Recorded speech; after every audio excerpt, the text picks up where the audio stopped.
Bonjour et bienvenue à la minute de formation offerte par Actualisation.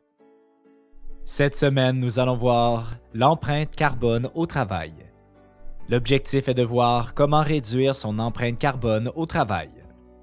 Lorsqu'il s'agit d'améliorer l'efficacité au travail, les organisations ont l'habitude de se tourner vers des moyens pour augmenter la productivité. Cependant, gérer son empreinte carbone au travail permet également d'améliorer son efficacité. En fait, réduire les émissions de gaz à effet de serre est avantageux pour les organisations. En employant des pratiques efficaces, les coûts d'exploitation diminuent et l'efficacité et la productivité des employés augmentent.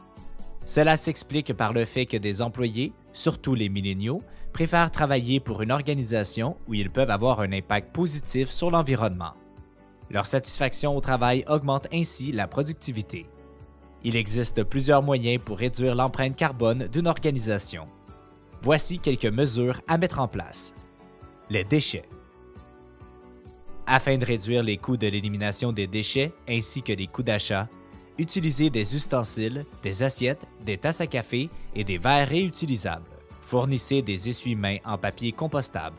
Réduisez le gaspillage alimentaire en faisant un don de la nourriture ou en la compostant. Fournissez du café et du thé biologique et équitable. Installez des appareils électroménagers Energy Star et faites la promotion du recyclage.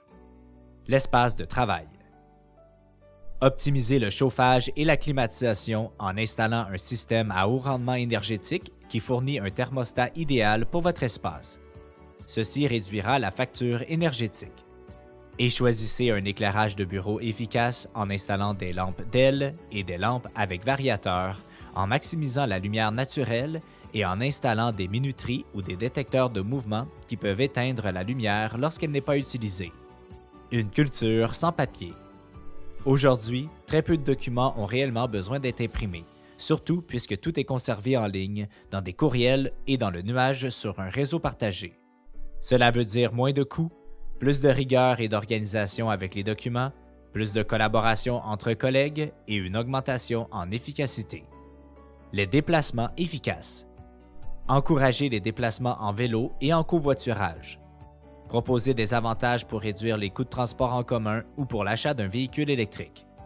Toutes ces options diminueront les émissions de carbone de vos employés lorsqu'ils se déplacent pour se rendre au bureau.